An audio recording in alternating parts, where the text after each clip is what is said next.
এ খাদিজা, সারাদিন দিনের দাওয়াত দিছি, পেটে কিছুই নাই, ঘরে কোনো খাবার আছে কিনা?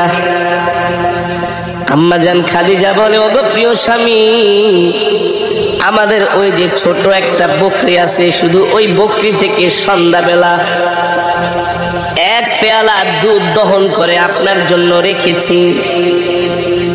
আর পাশের বাড়ির মানুষ হাদিয়া হিসাবে আমাদেরকে 4টা খেজুর দিয়ে গেছে। আমি 2টো খেজুর খেয়ে 2টো খেজুর আর এক পেয়ালা দুধ প্রিয় স্বামীর জন্য রেখে দিয়েছি। আম্মাজান আয়েশা রাদিয়াল্লাহু তাআলা আনহা আল্লাহর নবীর সামনে দুধের পেয়ালা হাজির করলেন। নবীজি অর্ধেকটুকুন দুধ খেয়ে অর্ধেকটুকুন দুধ আম্মাজানকে দিয়ে দিলেন। নবীজি একটা খেজুর খাইলেন, আর একটা খেজুর আম্মাজানকে দিয়ে দিলেন। আম্মাজান বলে, ওগো প্রিয় স্বামী, 2টো খেজুরে আপনি খেয়ে ফেলেন। আল্লাহর নবী বলেন, না না না, আমি আমার হাত দিয়া তোমাকে একটা খেজুর খাওয়ায় দিব। এই কথা বলতে বলতে হঠাৎ করে নবীজির চোখ চলে যায় আম্মাজানের কাপড়ের দিকে। আম্মাজান যে কাপড় পরেছেন, ওই কাপড়ের মধ্যে এত তালি, এত তালি, এত তালি, এখন আর মনে হয় কাপড় ছিঁড়ে গেলে তালি দেওয়ার মতো জায়গা থাকবে না। সরকার দো আলম আম্মাজানের মুখের দিকে তাকায় বলে, খাদিজা, এ খাদিজা, 40 মণ স্বর্ণ নিয়ে আমাকে বিবাহ করলা, কতটা মাস হয়ে গেল, ঠিক মতো কোনোদিন ঘরের বাজারও করি না, বাজার সদাইও আনতে পারি না, না খায়া থাকো। আজকে দেখলাম তোমার কাপড়ের মধ্যে এতগুলো শিলি। ও খাদিজা, একবারও বাজারের জন্য বললা না, কোনোদিন বললা না বাজারে যাচ্ছেন, বাহিরে যাচ্ছেন, কিছু খাবার নিয়ে আসেন, এই কথাও বললো না। আমার কাপড় ছিঁড়ে গেছে, একটা কাপড় পর্যন্ত নিয়ে আসেন। খাদিজা রে, 40 মণ স্বর্ণ নিয়ে আমাকে বিবাহ করলা, এই সম্পদগুলো আমি কোন জায়গায় ব্যয় করলাম একবারও কোনোদিন ডাক দিয়া জিজ্ঞেস করলা না। তোমার সম্পদগুলো আমি কোন কাজে ব্যয় করেছি? আম্মাজান খাদিজা বলে, গো আল্লাহর নবী,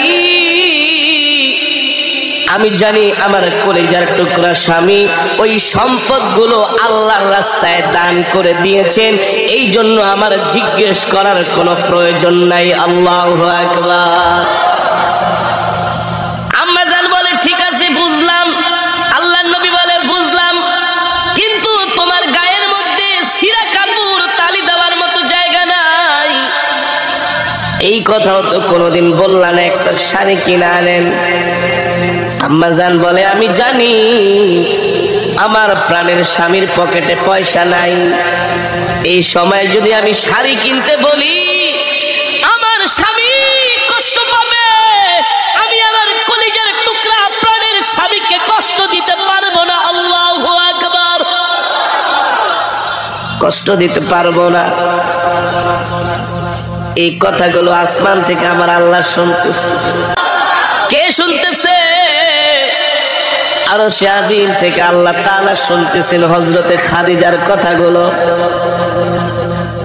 আম্মাজান খাদিজা বলে, গো আল্লাহর নবী, আপনার কাছে আমি 3টা জিনিস চাইবো, আপনি দিবেন কি দিবেন না বলেন। ও খাদিজা, তুমি দিনের জন্য এত কষ্ট করেছো, ইসলামের জন্য তোমার এত ত্যাগ, এত কোরবানি, কি চাইবা তুমি আমার কাছে? কি চাইবা? দুনিয়ার কোনো পার্থিব সম্পদ তো আমি তোমাকে দিতে পারবো না, আমার কাছে তো কিছু নাই। আম্মাজান খাদিজা বলে, আমি দুনিয়ার কোনো সম্পদ চাইবো না, কিন্তু একটা জিনিস আপনার কাছে আমি একটা বিষয়ে আবদার করব, আপনি আমার আবদারগুলো রাখবেন কিনা, আপনি আমার আশাগুলো পূরণ করবেন কিনা। আল্লাহ নবী বললেন, ও খাদিজা, কি আশা করবা? আমার কাছে তুমি কি চাও বলো। আম্মাজান খাদিজা বলে, গো আল্লাহর নবী, আপনার আমি যেই দিন ইন্তেকাল করব সেই দিন আপনি আপনার এই গায়ের জুব্বা মুবারকটা দিয়া আমার শরীরের কাফনের কাপড় বানাইবেন। বাজার থেকে কাফনের কাপড় কিনবেন না। আমি চাই আমার কলিজার টুকরা প্রাণের স্বামী যেই জুব্বা মুবারক পরে আছে এই জুব্বা দিয়া পেঁচায়া আপনি আমাকে দাফন করে দিবেন। আল্লাহু আকবার। 2 নম্বরে কি চাও? 2 নম্বরে চাই আপনি আমার লাশটা ধরে আপনার নিজের হাতে কবরের মধ্যে দাফন করবেন আর কবরের চতুর্পাশ দিয়ে একটু হাঁটবেন। আল্লাহর নবী বলল ঠিক আছে। আর কি চাও? আম্মা জান খাদিজা বললেন আমি চাই আমাকে যখন আপনি দাফন করবেন সাথে সাথে বাড়িতে আসবেন না, একটু সময় কবরের পাশে দাঁড়ায় থাকবেন। আল্লাহু আকবার। সরকার দো আলম বলে খাদিজা রে খাদিজা,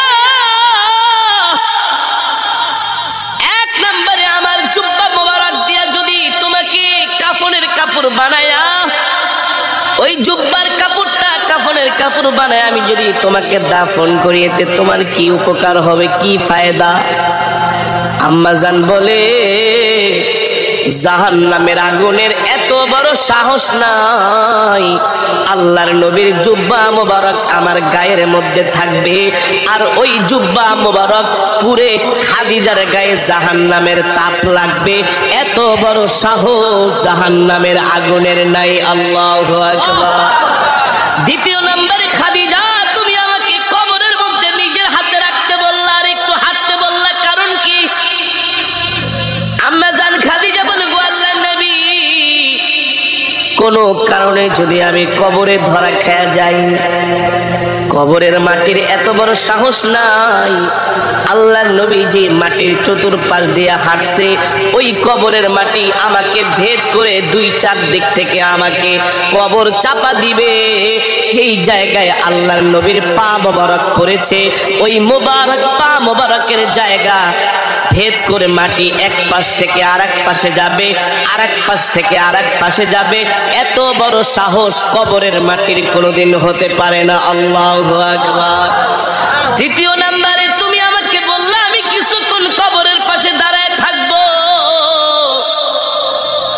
আপনি কিছুক্ষণ কবরের পাশে দাঁড়ায় থাকবেন এর কারণ হলো মুনকার নাকির ফেরেশতারা যখন সওয়াল করার জন্য আসবে আপনি আমার সওয়ালের জবাবগুলো দিয়ে দিবেন। আল্লাহু আকবার।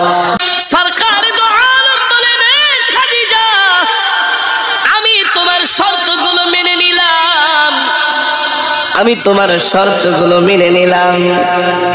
আসমান থেকে আল্লাহ জিব্রাইলকে পাঠায় দিয়েছে, জিব্রাইল যাও যাও যাও আমার বন্ধু শুধু আমার খাদিজার এই শর্তের সাথে আমার বন্ধু একাত্মতা ঘোষণা করে নাই, আমি আল্লাহ আমার বন্ধুর সাথে একাত্মতা ঘোষণা করেছি। আল্লাহু আকবার। কারণ আমার খাদিজা দ্বীনের জন্য আমার দ্বীনের জন্য এতটা কোরবানি করেছে স্বয়ং আমি আরশের মালিক খাদিজার উপরে সন্তুষ্ট হয়ে গেছি। ঠিক আম্মা জান খাদিজা রাদিয়াল্লাহু তাআলা আনহা যখন ইন্তেকাল করলেন আম্মা জানের কথা অনুযায়ী আল্লাহ তাআলা আমার নবী সব ব্যবস্থাগুলো করলেন।